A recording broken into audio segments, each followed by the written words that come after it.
ગયા એપિસોડમાં વાત કર્યા મુજબ આ એપિસોડની અંદર પણ હું દેવોના દેવ મહાદેવ અને મહાકાલ એવા ઉજ્જૈન નગરીની અંદર મહાકાલેશ્વર વિશેની બીજી વાર્તા કરવાનો છું. તો પહેલાં તો સૌને મારા જય મહાદેવ, હર હર મહાદેવ. બીજી વાત એવી છે કે અવંતિકા નગરીની અંદર ઉજ્જૈન નગરીમાં ચંદ્રસેન નામે એક રાજા હતો અને આ ચંદ્રસેન રાજા છે એ શસ્ત્રો અને શાસ્ત્રોમાં નિપુણ હતો અને એક બહુ સારો શિવભક્ત હતો અને એને શાસ્ત્રોનું પણ બહુ જ સારું જ્ઞાન હતું. આ રાજાને મણિભદ્ર નામે શિવજીના ગણ જે કહેવાય એ એમનો મિત્ર હતો. એટલે બહુ સારી વસ્તુ કહેવાય અને શિવજીનો ગણ તો એમનો મિત્ર હોય એટલે પછી શું બીજું જોવાનું. આ મિત્રએ એમને એક વખત ચિંતામણી નામનો એક મણિ આપ્યો. હવે ચિંતામણી એક એવો સરસ મણિ હતો કે જેનું સૂર્ય જેવું તેજ હતો, મંગળકારી હતો અને અતિ ઉત્તમ મણિ કહેવાય એવો હતો. ચંદ્રસેને આ મણિ પોતે ગળામાં ધારણ કર્યો. એની આજુબાજુના બીજા વિસ્તારના બીજા રાજાઓને આની ખબર પડી કે મણિભદ્રએ તો તેમને ચિંતામણી નામનો મણિ આપ્યો છે અને આ મણિ તો બહુ જ જાહો જલાલી કરાવે એવો છે, તમારું પોતાનું જે કંઈ ધાર્યું હોય તે કામ કરાવી શકે એવો છે. એટલે આ બધાને એની માટે ઈર્ષ્યા જાગી અને કોઈના કોઈ રીતે એની જોડેથી રાજા જોડેથી મણી લેવા માટેના પ્રયત્ન કરવા માંડ્યા. પણ રાજા પણ શસ્ત્રોમાં પણ એ નિપુણ હતો એટલે ડાયરેક્ટ તો સીધો તો એમની પર ઘા કરીને એ યુદ્ધ કરી શકે એવું હતા નહીં કોઈ રાજા. એટલે બધા રાજાઓએ ભેગા થયા અને બધા રાજાઓએ ભેગા થઈને નક્કી કર્યું કે આપણે આ રાજ્ય પર હુમલો કરીએ અને આ રાજાને હરાવીએ અને ચિંતામણી એમની જોડેથી છીનવી લઈએ. ચતુર્ભુજ નામની સેના બનાવી. રાજા ચંદ્રસેનને ખબર પડી કે આવી રીતે યુદ્ધ માટે આવી રહ્યા છે. ચતુર્ભુજ સેના બનાવી છે. ઉજ્જૈન નગરીની ચારેય બાજુ સેના નજીક આવી રહી હતી. રાજાને થયું કે હવે હું આટલી મોટી સેના, આટલા બધા રાજાઓ ભેગા થઈને તો મને હરાવી જ શકે. એટલે તેમણે નિશ્ચય કર્યો કે હું શિવ ભક્તિમાં લીન થઉં અને શિવને જ આહ્વાન કરું. એમણે દેવોના દેવ મહાદેવને આહ્વાન કર્યું. પોતે શિવ ભક્તિની અંદર લીન થઈ ગયા.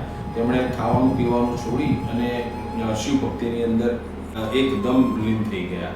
ત્યારે ત્યાં આગળથી જ્યારે આ પૂજા અર્ચનાની અંદર એ હતા ત્યારે તેમણે જોયું કે એક ગોવાળણ એના બાળક સાથે આવી રહી હતી જંગલમાંથી અને બાળકે જોયું કે રાજા આવી રીતે શિવ ભક્તિમાં કેટલા સરસ લીન થઈ ગયા છે, કેટલા સરસ પુષ્પો છે, બીલીપત્ર છે, પાણી છે અને અનેક વસ્તુઓ ત્યાં આગળ હતી જેમ કે દૂધ છે, પંચામૃત છે, મધ છે. આ બધી વસ્તુઓ એણે જોઈ અને એને એમ થયું કે આ કેટલી સરસ પૂજા કરી રહ્યા છે.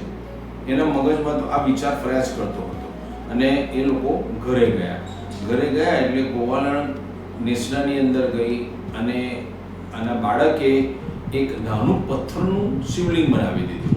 શિવલિંગ બનાવી અને તે આવી રીતે બહાર પૂજા કરવા બેસી ગયો. ઘરની બહાર સામેની સાઈડે એ પૂજા કરવા બેસી ગયો.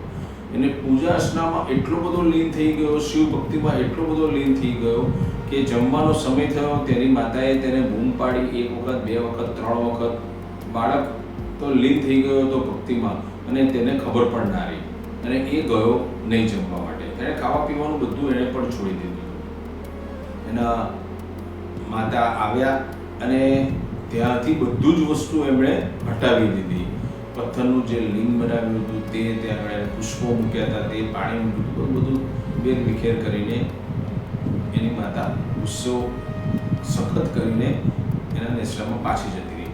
બાળકે જોયું કે મારી માતા સખત ગુસ્સે થઈ છે, બહુ જ દુઃખી થયો અને શિવની પૂજાની અંદર પછી ભક્તિમાં એ લીન થઈ ગયો અને એને એક બેભાન અવસ્થામાં આવી ગયો.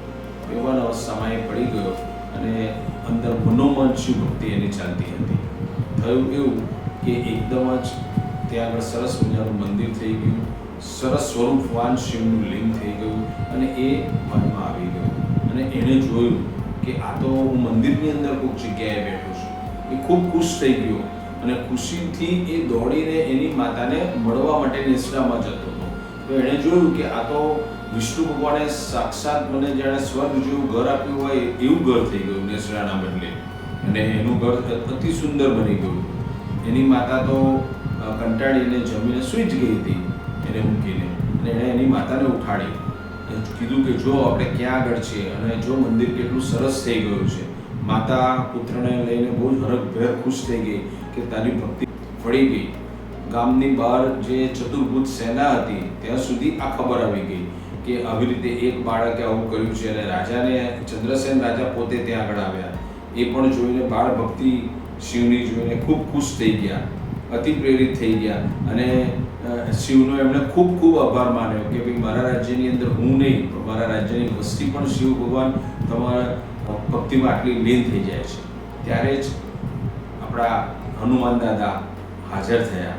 હનુમાન દાદા હાજર થયા, એમણે રાજાને આશીર્વાદ આપ્યા, અને આ બાજુ બહારની સેનાને ખબર પડી કે હવે આપણો તો કોઈ રસ્તો છે નહીં, કારણ કે બજરંગબલી જો હાજર હોય અને શિવ ભક્તિમાં રાજા લીન હોય તો આપણે કશું જ કોઈનું કંઈ કરી ના શકીએ. બધા લોકો તેમને મિત્ર ભાવે આવ્યા, રાજાને મળ્યા અને હનુમાન દાદાને પગે લાગ્યા. હનુમાન દાદાએ બાળકને આશીર્વાદ આપ્યા કે તારી એક પેઢીની અંદર નંદ નામે તું એક રાજા થઈશ અને તારું નામ જન્મો જન્મ સુધી રહેશે, એવા આશીર્વાદ આપ્યા. રાજા પણ ખુશ થઈ ગયો અને શિવ ભક્તિની અંદર સૌ કોઈ લીન થઈ ગયા, અને મહાકાલ પોતે ઉજ્જૈનની અંદર ત્યાં આગળ બિરાજ્યા અને જ્યોતિ સ્વરૂપે ત્યાં આગળ લિંગની અંદર બિરાજીને અત્યાર આપણને દર્શન આપી રહ્યા છે. તો મિત્રો, તમને આ વાત સારી લાગી હશે. મારા જય મહાદેવ, હર હર મહાદેવ.